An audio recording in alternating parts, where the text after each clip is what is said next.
Tucson, from Vail, and from Southeast Tucson. We gather together with a collective voice to speak as one voice to organizations, politicians, and others, where we want to use the power of numbers to make our views and thoughts known. So thank you all for coming this evening. I know you had a number of choices about what you want to do with your beautiful evening, and you chose to be here, so I appreciate that. We are Facebook Living this event. They are seeing my back, apparently, so I apologize to the Facebook people.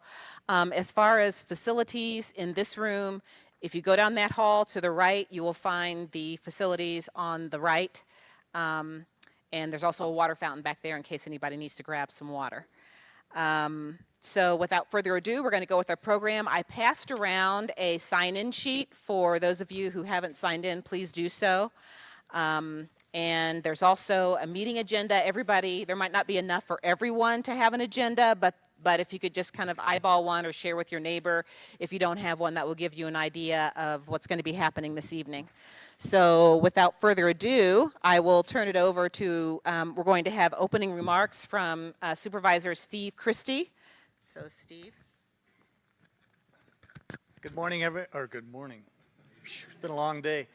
Good evening. Hello, everybody. It's great to have you here. I'm thinking back when we first thought of the idea of having a Southeast Regional Council, just a handful of people, and now to see it growing in leaps and bounds like it is this evening is most gratifying. Plus, I can speak on behalf of my supervisorial position that I know that this organization, just evidenced by who's here tonight, is getting the attention and the ear of the county in one collective voice, and that was our goal, and it's working, and we have only all of you to thank for that. We have a jam-packed agenda tonight, so I'll keep from talking, that even though it's my nature to do so. Thank you again for coming, and we're going to have a lot of information. Hopefully it'll help move things along in the community and answer any questions you might have. And again, it's great to be in what I call, as usual, the jewel in the crown of Pima County. That's out here in Vail. So thank you again for coming. If you guys can bear with our technical issues, Mariko, if you can stand behind the couch here, I think you'll be seen, according to them, by one of the cameras. Well, stand back here anyway. All right. Yeah. Well, good evening, everyone. My name is Mariko Tippett, and I'm the president and CEO of the Greater Vail Area Chamber of Commerce, and it's really good to see a community and representatives from all the neighborhoods area, from Corona de Tucson, Rita Ranch, Southeast Tucson, as well as Vail and Del Lago. In order for us to continue to grow our community in a holistic fashion, it is going to take all of us to come together as Lucretia was saying, to have a collective voice for Pima County. I'm always pleased to see a growing number of people that are supporting the Southeast Regional Council, and it's really good to see new faces as well. I did want to give you a quick update about the chamber. We just opened our co-working space between the tracks. This is the first of its kind on the east side of Tucson. We opened on the 18th of April, and it is called Vail Chamber Connections. So we now have a place where our business owners can have meetings, where the community can have a community space. We have a website that will be up. It's www.vailchamberconnection.com, and it is open for you if you're a small business, a home-based business, or a professional just in the area that needs a place to go and sit, have Wi-Fi, print, copy, scan, or have a meeting or an event. Vail Chamber Connection is now the place. So thank you for being here, and we look forward to this evening's agenda.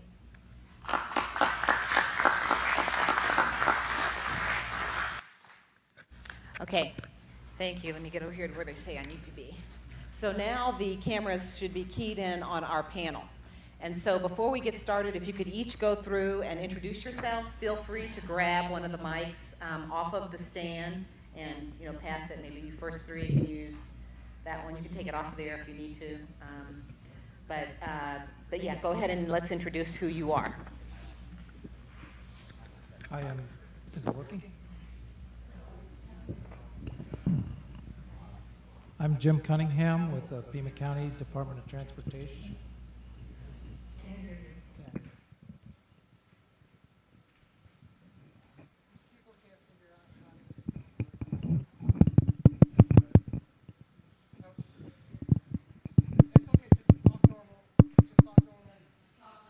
Okay, forget the mic. But you still want to use the mic so they're recording it. Oh, it's recording, but it's not amplified. That's correct. Thank you. My name is Jim Cunningham. I'm with the Pima County Department of Transportation. And I'm Jeremiah Morkey with the Arizona Department of Transportation Community Relations Department. I'm Joel Gastelum with Pima County Community Development and Neighborhood Conservation Department. Good evening. I'm Chris Kawine. I'm the Director of Pima County Natural Resource Parks and Recreation. Hello, I'm Sergeant Eric Lindenau with the Pima County Sheriff's Department. Okay. Thank you very much. And so we're going to get started with the first person that's going to speak will be Jeremiah. Is just going to give us an update from an ADOT perspective. All right, I have a couple project updates tonight for the Vale area and for this part of the county.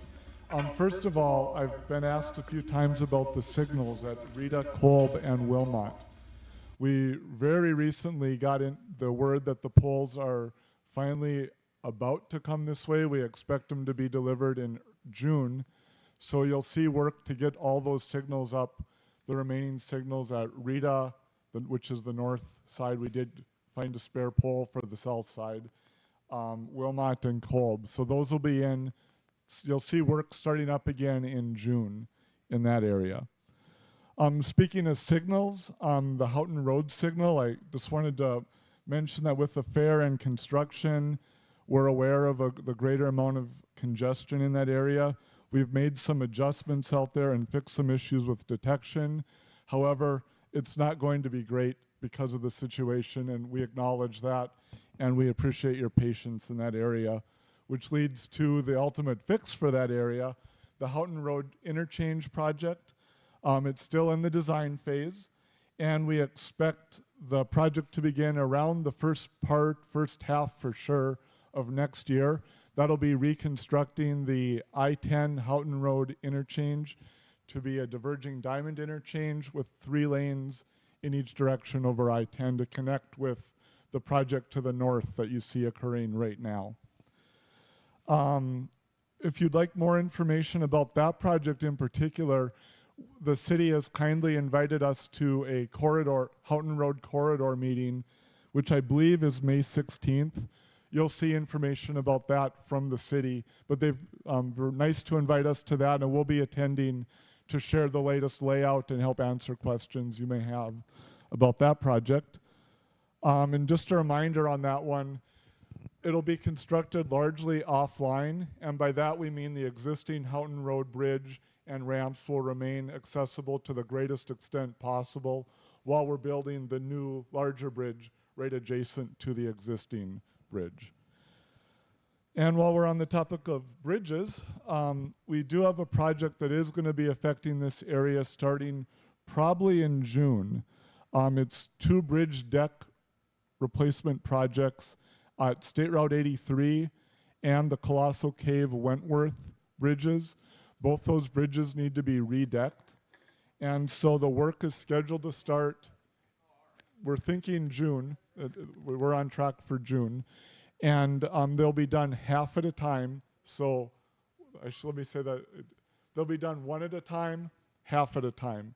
So there'll be one bridge under construction, and it'll be open to 1 lane with a signal directing traffic across that bridge. The other bridge will remain bidirectional or normal during that work. So 1 bridge at a time. It's looking like we'll be starting with the State Route 83 bridge, doing 1 half, then the other half, then going over to the Wentworth Colossal Cave Bridge doing 1 half, then the other half. Lucretia also asked me to mention a bit about the Sonoran Corridor. I do have a handout on that I can leave here as well, but the Sonoran Corridor is the study project to potentially connect I-19 and I-10 south of the airport area. Right now we're in a Tier 1 study, which means that we're just looking at corridor options at this time. I would encourage you to go to the website for that study. It'll be on the handout here. The most recent document on there is a corridor selection report is what it's called. And it shows 2 potential connections to I-10 at Houghton or Rita and 2 potential connections at I-19 at El Toro and San Javier. We are expecting to have a public hearing on the Sonoran Corridor project in late 2019 or early 2020. And the next step, if one of the build options is chosen, there's always an option for a no build alternative. But if one of the build options is chosen, then we'd go on to what's called a Tier 2 study, which narrows that corridor down to I guess you'd say a thinner line. And as long as we're two other quick study notes, later this summer we expect to have a public hearing on the I-10 State Route 210 study, which is the potential study to look at widening I-10 from I-19 out to Kolb and also connect State Route 210 with I-10 at Alvernon. So we're looking at that in the late summer. And you've probably seen on the news lately the I-11. We have public hearings going on starting next week on I-11. There's one in Casa Grande, one in Marana, one in Tucson, and one in Nogales in this general region. So those are the updates I have for tonight. Does anybody have any questions for Jeremy? If you do, please approach this microphone so that you can be heard, and we can just hang on just a second. Yeah, go ahead. My name is Jean Vickers. I live in Corona de Tucson in a development off of Salrita Road, between Harrison and actually west of Harrison. I've been to our working group and have talked to Steve Christie about the truck traffic on Salrita Road.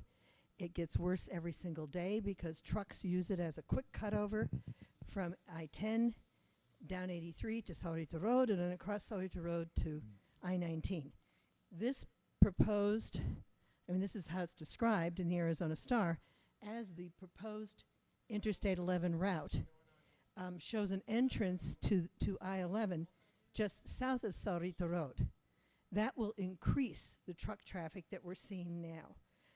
I recently got a new car, a RAV4 hybrid, and I'm bouncing all over the damn road because of the grooves that these trucks are making. We've lived in other parts of the country where there's weight limits on roads like Salrita Road, and those weight limits are posted and they're enforced by county law enforcement. And I would like to see that happen on Salrita Road. That road cannot take the truck traffic it has now. And if any of these proposals for I-11 go through, the road will be a disaster for the local residents. Right now it's potholed, it's a mess. I challenge any of you to take a car down there, with all-terrain tires and not bounce all over the place like you're on a dirt road out in the BLM land. I guess with regard to I-11, we are in a comment period right now, so we would encourage you to share your comments regarding the I-11.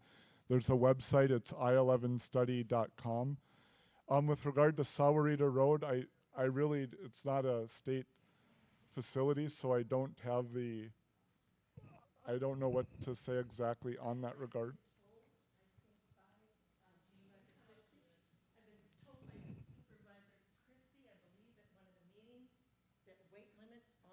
Roads is a state responsibility, not a county responsibility. So until you determine what the weight limit is and put signs up, county law enforcement can't enforce it. Okay, can I, after the meeting here, could I get your name and so I can reach out to you and we can, okay, thank you.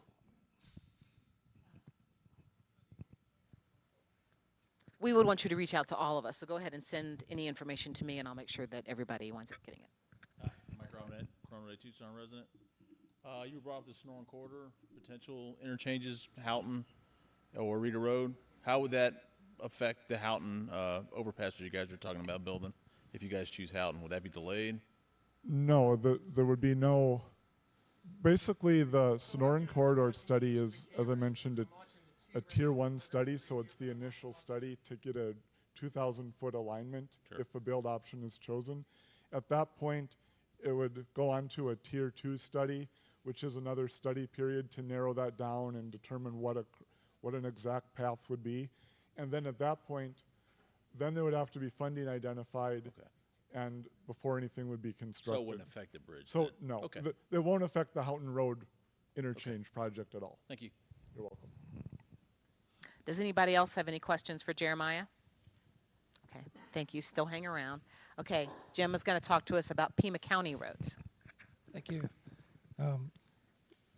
The county has recently updated their website to include. Project a little bit more. Project your voice. I'm trying. But you still have to keep that close. Right. The county has recently upgraded our website to include directing the public to our See-Click Fix website, which is another portal that we use to report problems with the road and concerns. And that recently went live in March. So if you happen to go to our Department of Transportation website and you are interested in a maintenance concern or want to report a problem, and you look that up, it will direct you now to See-Click Fix, and there's also a mobile application that you can report problems such as potholes and things like that on the internet, and then you will receive feedback, and service response times are provided for those sorts of things. So we're pretty excited about that. It's pretty helpful, and we're getting a lot of useful comments from the public and a lot of concerns that we're being made aware of. Some of the projects that we have coming up, as you probably know, Wilmot Road was paved about 2 years ago, and we didn't know exactly how much traffic based on modeling Wilmot would pick up, but we have since counted the traffic volumes at Wilmot and Sahuarita and determined that a signal is warranted at that intersection. And since then, the RTA has provided us with funding to signalize that intersection. It's currently has street lighting, but we would be adding signalization, and we're getting ready to hire a consultant to start the design of that signal. We've also got quite a few projects along Houghton Road, and I should say that Houghton Road that is kind of mixed up. There's a lot of sections that are county and a lot of sections that are city, and they jump around. So you may be driving down the road and think, well, this is something that is in the county section or it's in the cities, and that's not clear because it changes several times. So there's a lot of projects that we coordinate with the city, and we have agreements to work on those. And one of those, the section from Andrada to Sahuarita Road is in the county, and we added shoulders to that, paved shoulders to that 2 years ago. We have an agreement with the city to advertise a project and construct paved shoulders from Andrada up to the Polytechnical High School. That's within the city, but the county is going to be constructing those paved shoulders. North of that, the county administrator would like to widen Houghton Road to a 4-lane section from the high school up to the interstate. And he's tasked us with coming up with a preliminary design and determining how much that might cost so that we can look at the various sources of funding that we have within our grasp and outside of our grasp to see what it would take to widen Houghton from the high school up to the freeway, which would tie in with the ADOT interchange. So that's pretty exciting. We're thinking it would probably cost around $30 million to do that. So it'll be a pretty substantial project. Another project that we have going on at the county is a developer project to extend Valencia Road to Old Spanish Trail, and that is out for bids. It'll be built by the developer, and that should be coming.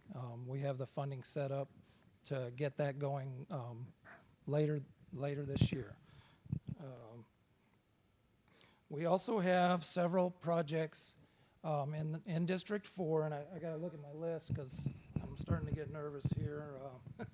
But we have gas tax money that was set aside for this coming fiscal year, and there's 4 projects in District 4 that are part of that are coming out. And the first one is Old Spanish Trail from Pistol Hill to the Colossal Cave Regional Park, and that's going to mill and replace the existing pavement. All of these are paving projects. There's a little piece of Mount Lemon Short Road that's at the end of Soldiers Trail that's going to be done. The county section of Bear Canyon Road is going to be done. Houghton Road from Flintlock to Fort Lowell is going to be done. And another road is Camino Casa Verde, Abaco, to La Cañada. That's down in Green Valley. That one's also in the lineup to be done later this year when we start up with our new fiscal year money that starts in July. We recently, I don't know if you were going to talk about our Transportation Advisory Committee, but I can discuss what took place there this week. We have a Transportation Advisory Committee that provides us with advice on how to spend some of our transportation money, and the topic of discussion was what to do with the $15 million or so of gas tax money that we have set aside next fiscal year. And the advisory committee decided that they would split that money equally between arterials and collectors and local streets. So that means local streets are going to get half of that money this year. The largest part of those are going to be the worst roads first. That was another thing that was discussed, and the distribution of those funds this year is going to be equally between the board districts, the supervisory districts. Local roads means neighborhoods. Those are subdivision streets and local streets. So that's good, and those will be replaced with new asphalt, and we were directed to spend that money on those roads that are failed first. But of course, it's $15 million, folks, so it's not going to go very far at all. So I mean, it is good news, and we're glad, obviously, it's something. But it's not going to fix our local roads problem. And that's part of the advisory committee's task, is to help us look for different sources of funding to see what we can do right now. We're confident that we have enough funding to keep our roads, the condition index of our overall county roads, from getting worse. But we don't have enough money to improve it from the condition it's at, which is admittedly not very good. So that's where we're at on that. We're hoping for more money coming down the road. I should also mention the city is working on other sections of Houghton Road. We've got the active project that's between I-10 and the railroad. That's going on. The county has some money in that project. And then the section coming up that Jeremiah mentioned, there's a public meeting on at Seacrest Middle School on May 16th, is for the section of Houghton from Golf Links up to Escalante. And that's my report. If anybody had any questions, I'd be happy.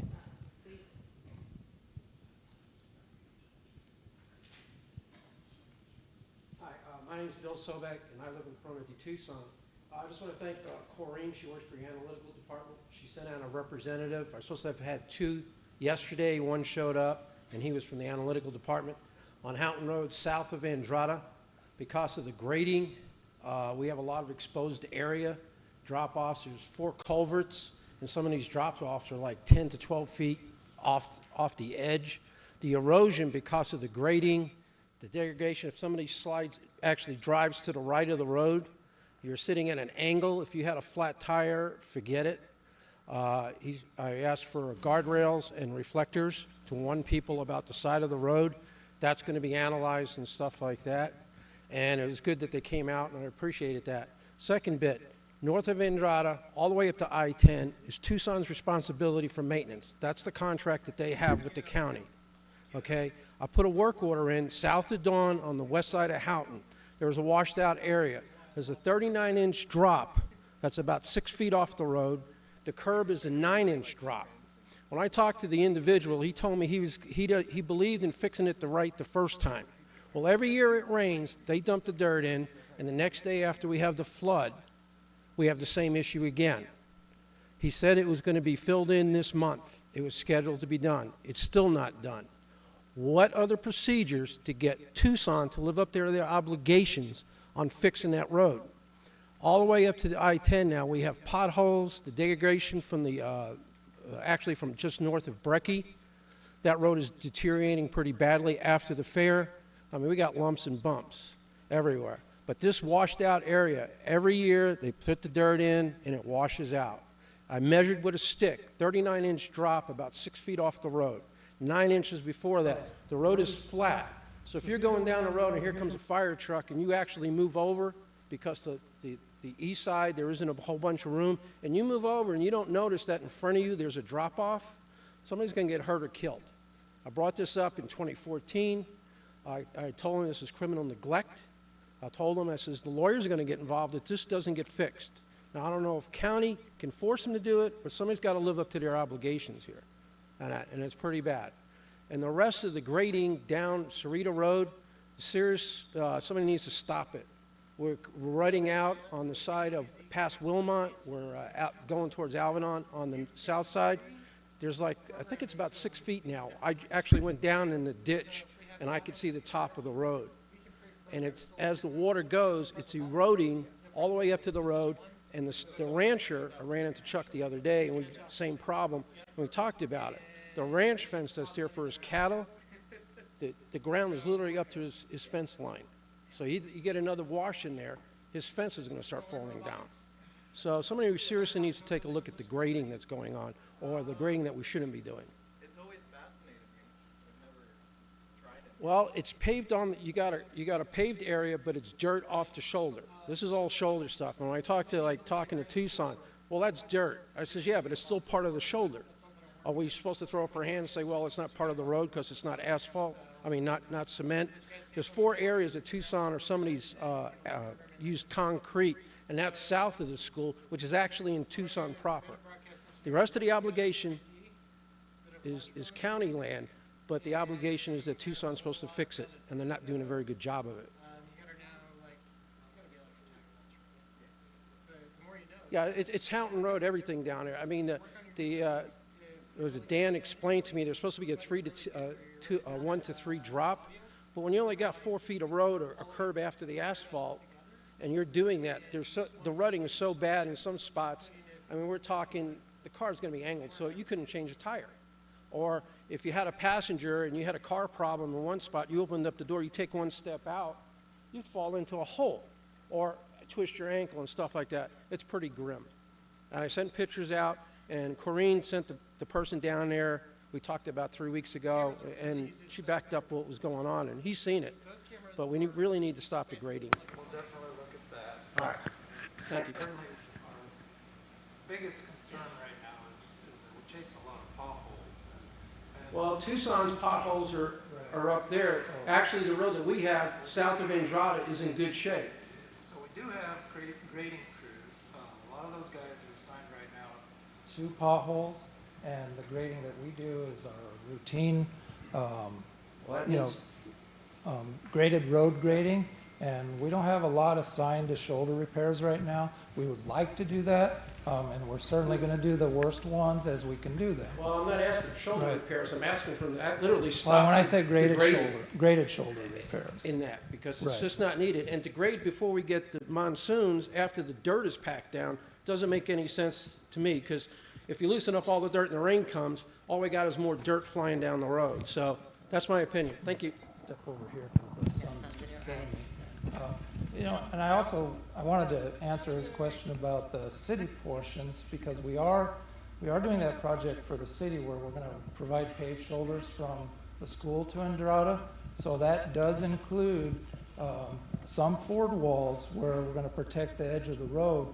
And while we're doing that, some of those shoulders should be repaired. We can only do what's included in that project, but we can certainly address those with the city as we're doing them and see if we can get those in the best shape we Is can. that project still on from Andrada going up to the school? to have Up the to the shoulders school, done? it is on, and Who's paying for it? Because that's Tucson up to the schools. that is Tucson's money, and I believe it's impact We need fees. a contact to make sure this is going to happen, so I don't waste my time calling people and stuff. Yet Teresa Olson wasn't able to be here today with the city and Shirley Scott's office. We're and- actually getting ready to bid that ourselves for the city under an intergovernmental agreement. Yeah, I So thought that got, with Well, everything else going on with the it did, expansion, it did nobody get, wanted to waste it did $2 get million. delayed, but we are going ahead with that section. Okay, good, thank you. Hi. Hi, and JJ Lamb. I just wanted to, I had a question of clarification. So the Colossal Cave Road and the Old Spanish Trail, is that Old Spanish Trail just being paved up to the boundary of the regional park, or is the road inside the regional park being paved? I don't think it's inside the park. I think it's up to it. Okay, I would just advocate for that road to be paved. I just like, Oh, that's the he's problem. blinded. He's blinded by the sun. Oh, I'll just say, as a longtime Vail resident and the president and CEO of Vail Preservation Society, Colossal Cave is actually at the north end of an Arizona designated Main Street. And it is a huge economic driver for all of Pima County and the region. So I just want to put in a word for that road being paved. Thank you.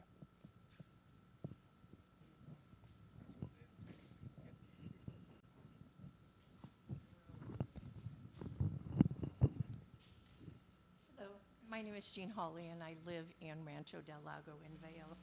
And you mentioned that there were a number of intersections that would require stoplights, but I don't hear a mention of traffic circles, which would improve the traffic flow as opposed to actual stoppage with the lights. Have you considered them, and where will they be? Well, there's. Okay, I'll do that. I'm not loud enough sitting down. I'll give that a shot. So we do consider traffic circles, and we have a program that we developed to analyze the traffic circle in terms of function and benefit cost ratios, so that we can determine whether or not a traffic circle is the best application of, for a particular location. The location at Wilmot and Sarita was considered for a traffic circle, but it ended up, it was more expensive to build that way because we would have had to do a lot more drainage work. So that was the reason that one didn't come out that way. As far as other intersections, we really don't have money right now to improve a significant number of intersections or anything set aside at this time. Thank you.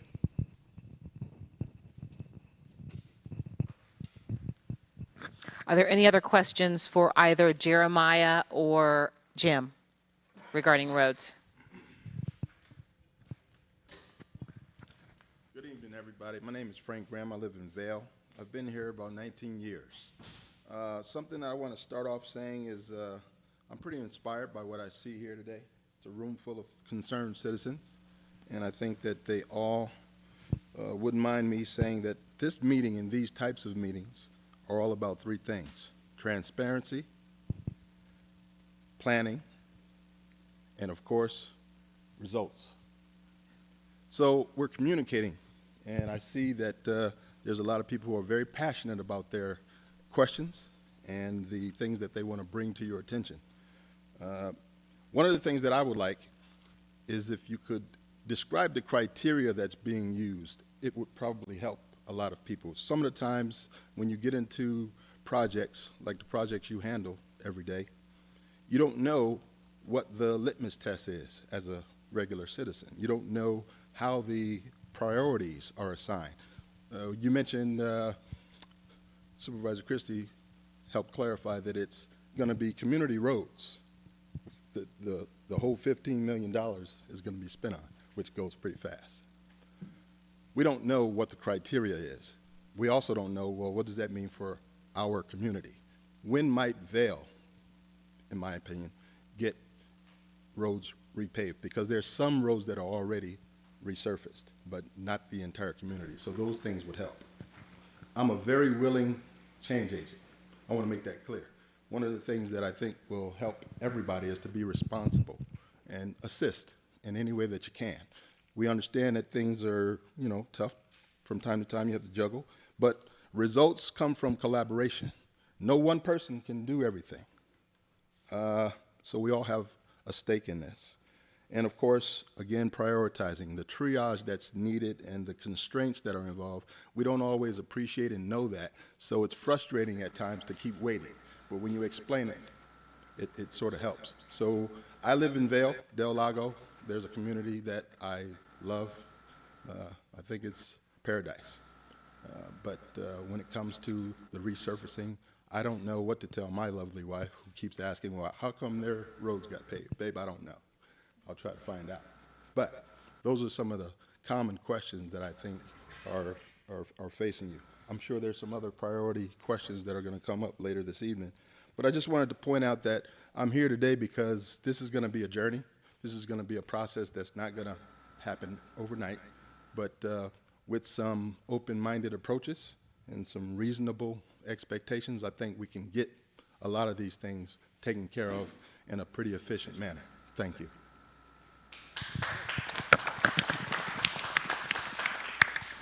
Thank you for those comments. As far as what's going on specifically with paving in Vale, we did do a microsurfacing project in Vale that was all of Loma Alta Road and a portion of Old Spanish Trail last year. This year we have the section that's going to get milled out that I mentioned on Old Spanish Trail from Pistol Hill to the park. We don't have a lot more than that to go around. But we do, you know, we're constrained by where our funding comes from and where we're allowed to spend that funding. So, and sometimes we have flexibility in that and sometimes we don't. Where we have flexibility in that, that's where we have our Transportation Advisory Committee that helps us determine where the public would like to best spend that money and comes up, help us find other sources of funds. And I would encourage you to attend those transportation advisory committees because there's a lot that goes on. There's a lot of public comment there, and you know it's a very helpful meeting for people that have questions just to keep track of. On our website, there's also a link to all of the minutes and the handouts and things that have been given out during the last couple years that we've held our Transportation Advisory Committee. So there's a lot of good information there. And really, we're, you know, as a DOT, we're given tasks by the Advisory Committee, and we bring back the information in the way that they ask us to do that. They say, hey, what if we prioritize this way? What would that look like? We'd like to see that. So then we work through some of those different scenarios, and we bring it back to the advisory committee, and they make decisions, and they just did that this year. They made a decision on how we're going to spend our money this year.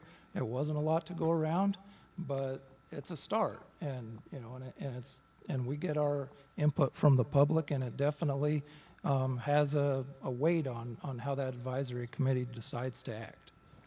And I'm chair of the Pima County Transportation Advisory Committee, and last year when there were funds that were available, we actually had a roads working group from each one of the 3 regions that sat down.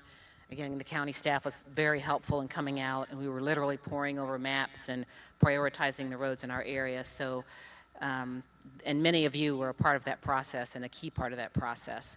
And so that will continue. Our biggest challenge right now is just money. That, you know, there just isn't enough money to do all that we need to do, but this is a good first step. I really appreciate your comments and appreciate you guys coming. So were there any other questions for Jeremiah or for Jim before we move on to the next one?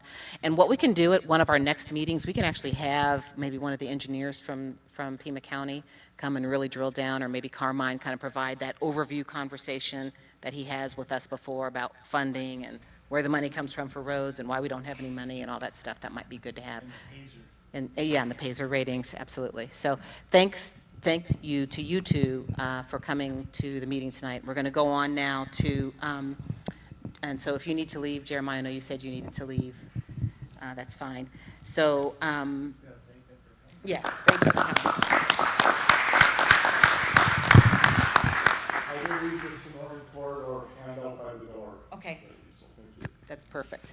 And so now we have Joel Gastelum, who is going to talk with us about some community programs that we have that are available for nonprofits in our area.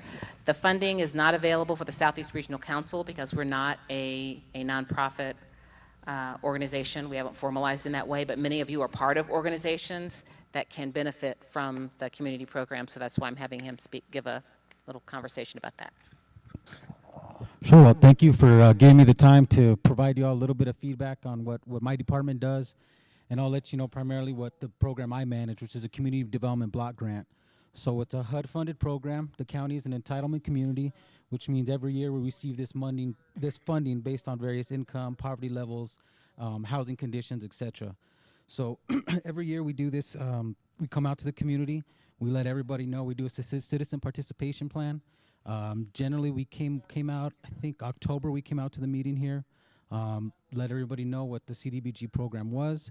The primarily focus of it is to revitalize lower income neighborhoods through housing rehab, public facilities, public service programs, and the provision of public services. So that's a whole lot of things.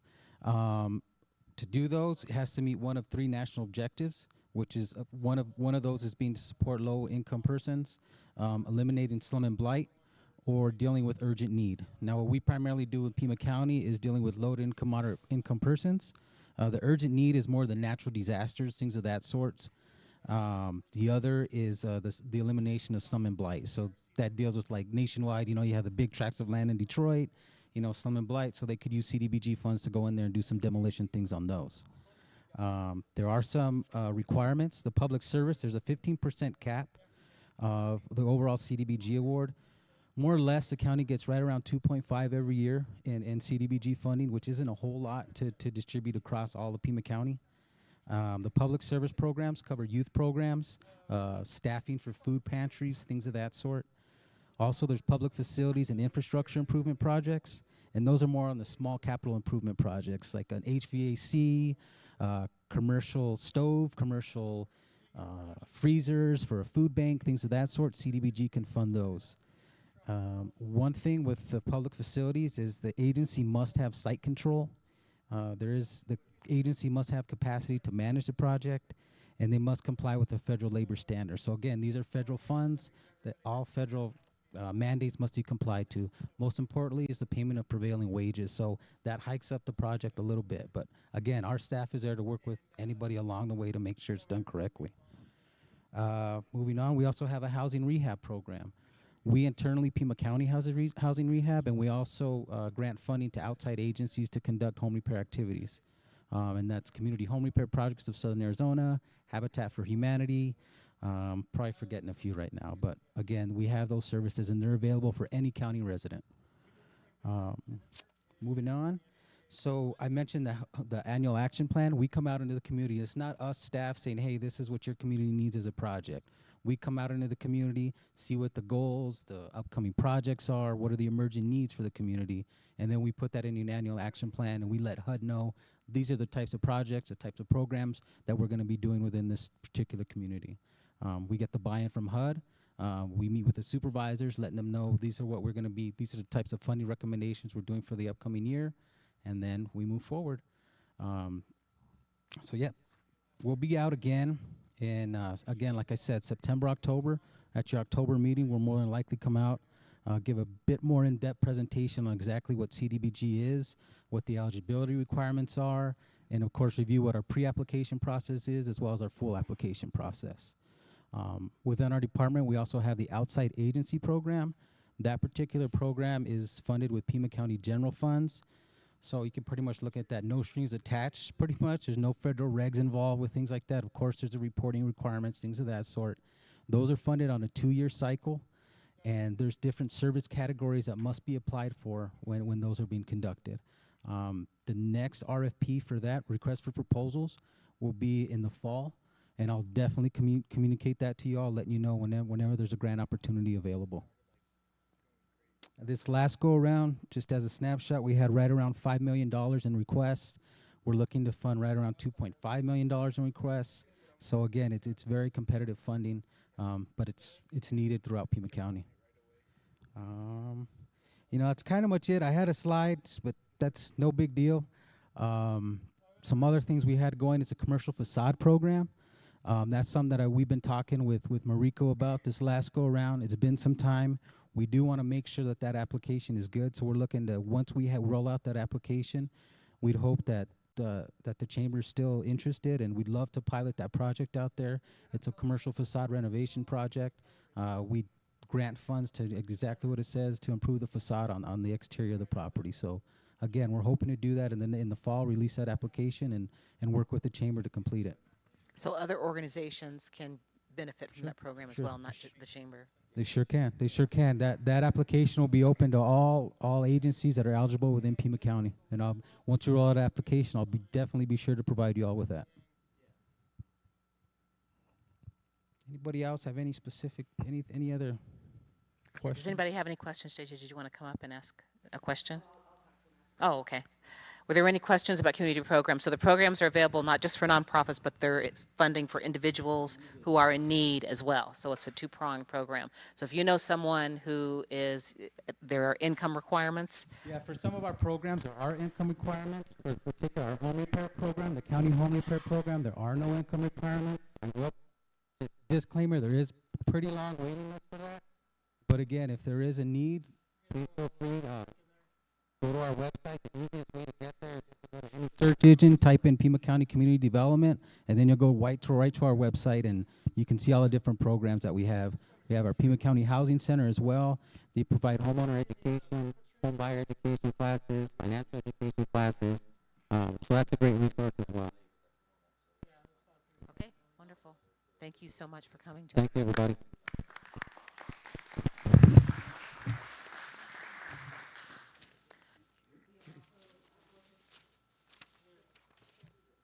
We are also fortunate enough to have someone from the Pima County Sheriff's Office. I'm going to turn it over to him at this point. Sir, can you introduce yourself and talk a little bit about the things that we had discussed? Yeah. So, like I said, I'm Sergeant Eric Linden now with the Sheriff's Department. I work out here in Rincon District, which is the east side and includes Vail and Corona de Tucson. I have to apologize. This is my first time being here at one of these meetings, and I was not prepared for all this, so I don't have anything prepared to say. I was given some topics that I can address. There was a question about break-ins, I believe, and that specific type of crime. I will say, I looked at some of the numbers, and I thought it was Corona de Tucson. So again, that's another mistake that I made. But in Corona de Tucson, there was no real significant changes or anything in burglaries. Their numbers were pretty low compared to other districts or other beats. As far as break-ins to cars, things like that, one thing that we always say is, and this is pretty common throughout all of Pima County, is it's not so much like you have this, your car is locked up and it's out front and there's nothing in it. That doesn't get broken into. It's usually the car that is left unlocked just accidentally, and it just so happens that their iPad was in there or something. That's the kind of stuff that happens with the car break-ins. It's usually an opportunity type crime. So we always try to stress to everybody: lock your cars. Don't keep valuables in your car. Don't keep your purse visible. If you just run into a store somewhere or something, don't leave your purse visible on the front seat or things like that. But if that was one of the topics of the questions, there's no real significant change. And in fact, I believe it was last year that the sheriff sent out a media release saying that crime in general was down about a significant number or percentage of last year. So that's good news as well. As far as a station out here in Vail, it has been discussed. I don't know. I don't have any inside knowledge of it. It has been discussed. It is a topic that they're tossing around the command staff and trying to figure out the options for it, what it would take to get it to come to reality. It's really, I think, from what I've heard, it's in the early stages. They're just kind of tossing around the idea and trying to figure it out. It does sound like it's something that will happen eventually. It's just a matter of when that's going to happen. I don't think they've gotten much farther than that. Sorry, my radio's going off. And I'd be happy to answer any questions if you have them. I don't really know what else is a hot topic right now. But. Before you start talking, if you could. That would be good to know for the future. We can make sure. Well, I've lived at Corona de Tucson for 23 years, and there's 7 miles of road from Corona de Tucson, where we live, to where I-10 begins. I think there have been a huge amount of accidents for this short little stretch of road, and there have been deaths.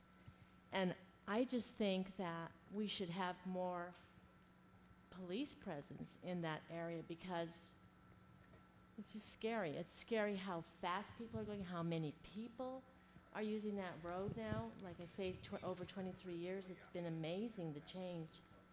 And, I'm just asking about that. What does the sheriff's department do to keep track of these people that are going so fast down that road? There are too many accidents. Yeah, I'm sorry, I had to turn on my radio. What exactly was the area that you were talking about, the specific intersection? It's when you go down Houghton from Sahuarita Road to I-10. To I-10, okay, that stretch? That short stretch, yeah, 7 miles. So it's 7 miles. It's kind of a weird stretch. It's actually, I think, a little bit more TPD jurisdiction than Sheriff's Department. It's strange that way. It's one of those, I think the roads guys were talking about it, that it cuts in and out of Pima County jurisdiction and TPD jurisdiction. That doesn't mean that we don't go there. It's just one of those weird things in terms of when there's an accident. We can, if you're seeing an influx of speeders or things like that, we can assign, deputies to make that, spend time out of their day doing that every day, and it's what's called we call it a MOP. It stands for Mission-Oriented Policing, and we can do something like that and set it up district level to address it and kind of pay attention to it. But as far as that stretch of road, we do travel on it a lot, and we are in that area a lot, deputies that is. So, we are present. If you see something very dangerous, please call us, and we'll probably be pretty close by. I know there's there's the new lights that tell you how fast you're going. But I really do think that the people who are in charge of the roads and people who are in charge of the policing of it, they really need to look at that 7 miles, because there have been so many people that moved up into Corona de Tucson without an infrastructure built that accommodates them.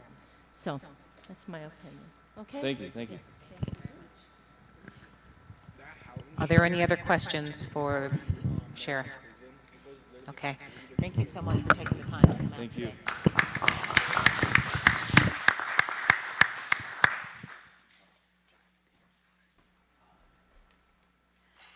Okay, so then next is Supervisor Christie, who is going to talk with us about a high-level sort of bike ranch update, as well as what's happening with the Rosemont mine. Well, we're right in the thick of some pretty good subjects at the county level.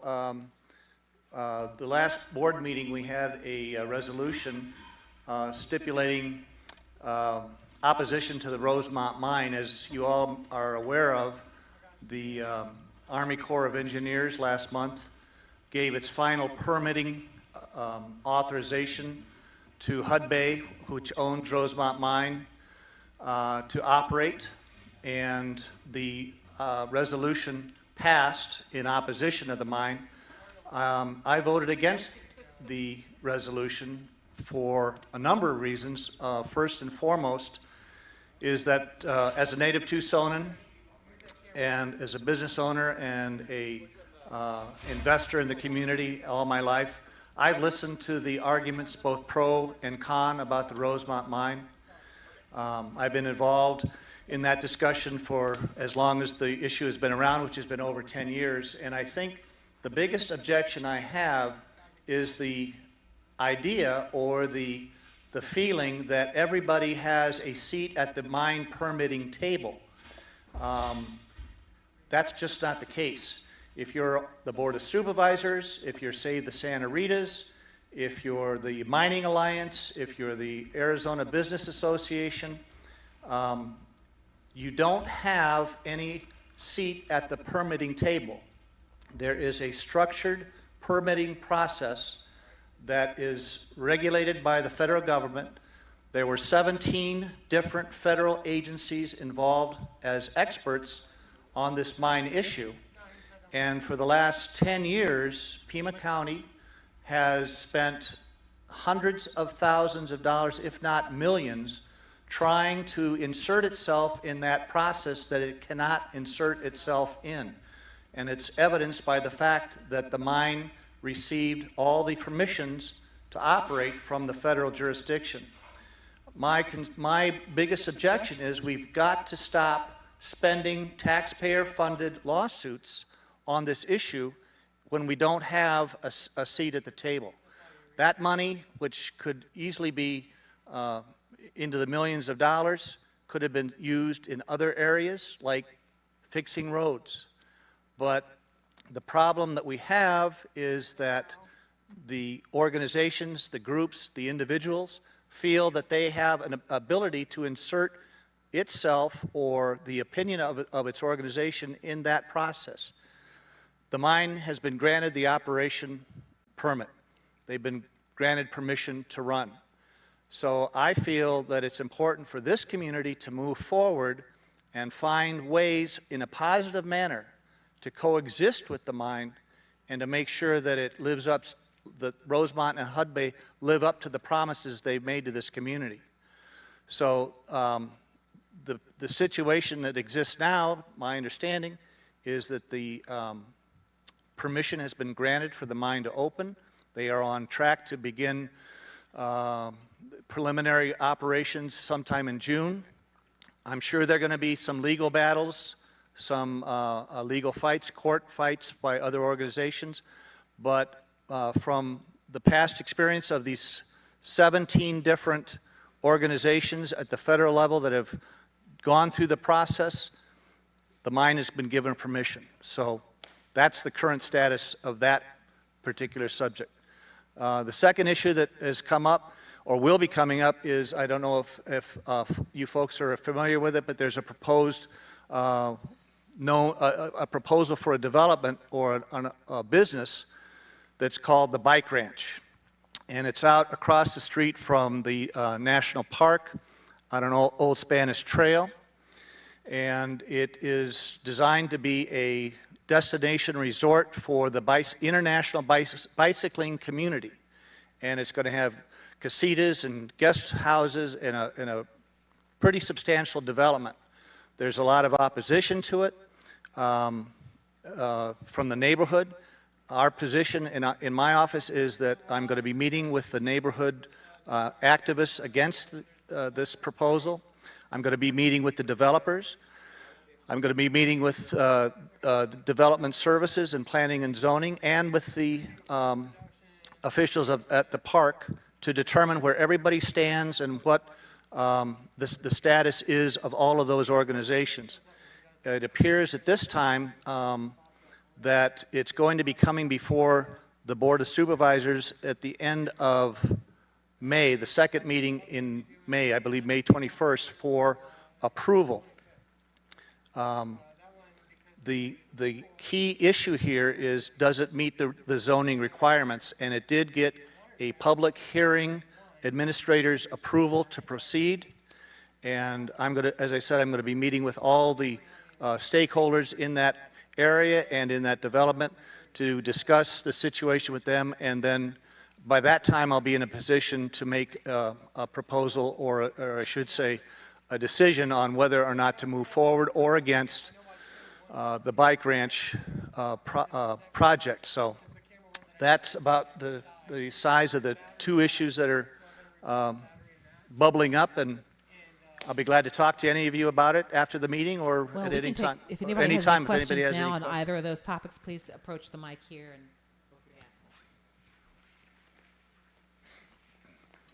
Hi, I'm Dr. Azam. I have a private practice in the Old Well Station area. Being a physician, my question is, you mentioned about 17 organizations went through this process to get it approved. It was the mine. Is there any kind of medical evaluation was done and how this mine can affect the people's health in the local area? I'm certain with the 17 federal regulatory agencies that conduct the mining operating procedures, permission or not, much of it is devoted to public health, water, air.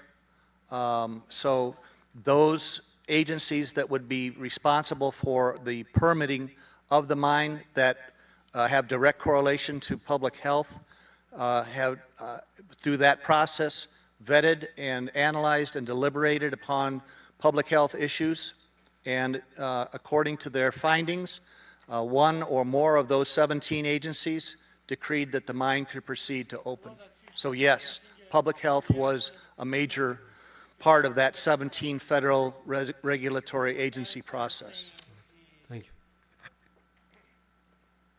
Are there any other questions on the mine or the bike range? Normally you'd have a guy at audio doing audio exclusively. I'm just going to try this, but you say that Arizona had no significant authority in making up or in deciding that this mine would open, that it was all the federal government? That's correct. And you said all these other people who are organizations who are suing or filing lawsuits against them is wasted because they can't have a seat at the table. That's what you said. And that you would, we would be better off redirecting that money to other things in the state. I know people can't just answer this, but what kind of money could ever be redirected to save the people that live in Arizona from contaminated water, from our aquifers being completely contaminated, and the mine, Hudbay, saying that they will get the water from CAP when we know that we are low man on the totem pole with CAP water and that the Colorado River's having their troubles. I just don't understand, what can we do, Arizonans, about this if we don't have a seat at the table? Yeah, it's because that the regulatory agencies that give the mines license and permission to operate or to be closed down comes from the federal government, and what you're saying is the state, I think you mean the county, our area, is not part of that process. The regulations, the agencies, the process, the permitting is all done in Washington, D.C. through those agencies, 17 of them. And they are the ones that are decreeing whether or not it is available or optional for a mine to open or not. So that process is basically removed from any local level of input, and that's how the process operates. It's always operated that way, coast to coast, nationwide, for a couple of centuries now. What can we as Arizonans do to protect our water against something like this after it's already been approved? After it's already been approved, there's not much. The process is completed. It's gone through.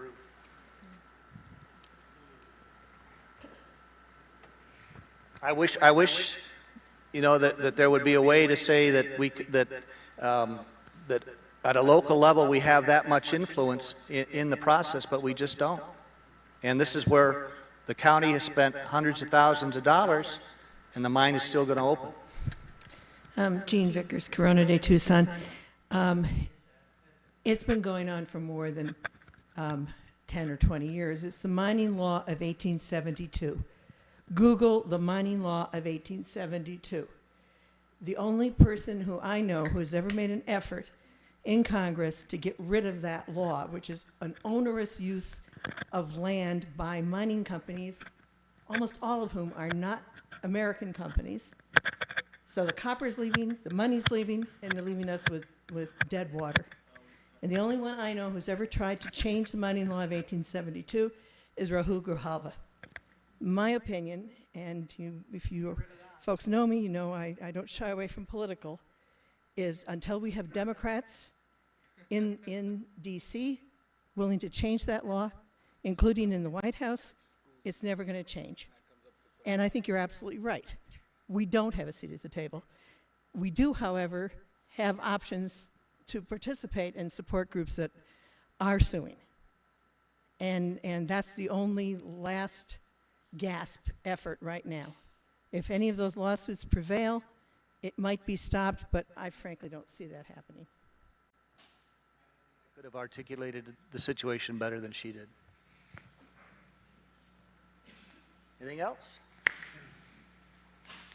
Okay.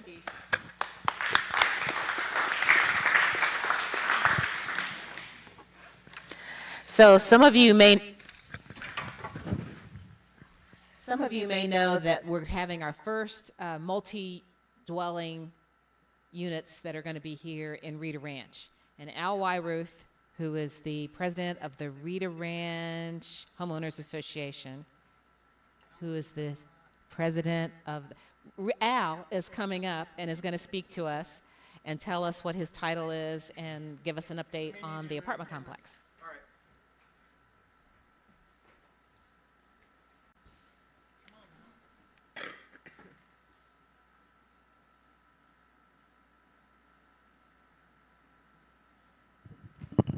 I volunteered for this only because I guess HSL wasn't going to be here, and Ms. Free said, I need somebody to speak about it. So I'm the board member of the Rita Ranch Neighborhood Association. That is chartered with the city of Tucson, and this is an entire area, encompasses part of the boundaries of the city of Tucson. Regarding the apartments, yes, there are apartments, approximately 312 apartments. They're going to be built alongside the south side of Valencia, just east of where